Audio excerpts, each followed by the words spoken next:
साधना सर्वोपरि चैनल में आपका स्वागत है। सत्य सनातन धर्म के वेद पुराणों पर आधारित चैनल साधना सर्वोपरि को सब्सक्राइब कीजिए और बेल आइकन पर क्लिक कीजिए। मंत्र साधना पुराणों पर आधारित सत्य कथाओं के लिए हमसे जुड़े रहे।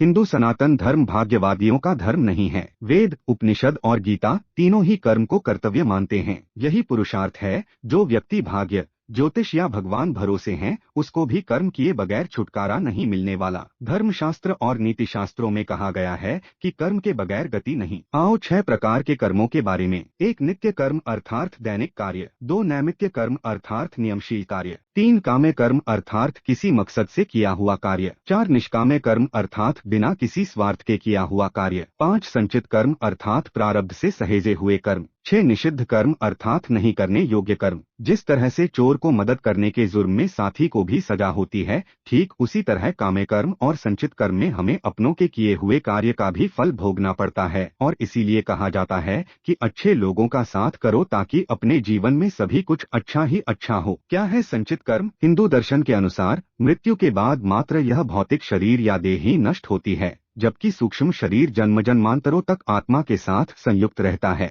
यह सूक्ष्म शरीर ही जन्म जन्मांतरों के शुभ अशुभ संस्कारों का वाहक होता है। संस्कार अर्थात हमने जो भी अच्छे और बुरे कर्म किए हैं वे सभी और हमारी आदतें। ये संस्कार मनुष्य के पूर्व जन्मों से ही नहीं आते, अपितु माता पिता के संस्कार भी रज और वीर्य के माध्यम से सूक्ष्म शरीर में प्रविष्ट होते हैं, जिससे मनुष्य का व्यक्तित्व इन दोनों से ही प्रभावित होता है। बालक के गर्भधारण की परिस्थितियां भी इन पर प्रभाव डालती हैं। ये कर्म संस्कार ही प्रत्येक जन्म में संग्रहित होते चले जाते हैं, जिससे अच्छे बुरे दोनों कर्मों का एक विशाल भंडार बनता जाता है। इसे संचित कर्म कहते हैं। इन संचित कर्मों का कुछ भाग एक जीवन में भोगने के लिए उपस्थित रहता है और यही जीवन प्रेरणा का कार्य करता है। अच्छे बुरे संस्कार होने के कारण मनुष्य अपने जीवन में प्रेरणा का कार्य करता है। अच्छे बुरे संस्कार होने के कारण मनुष्य अपने जीवन में अच्छे बुरे कर्म करता है। फिर इन कर्मों से अच्छे बुरे नए संस्कार बनते रहते हैं तथा इन संस्कारों की एक अंतहीन श्रृंखला बनती चली जाती है, जिससे मनुष्य के व्यक्तित्व का निर्माण होता है।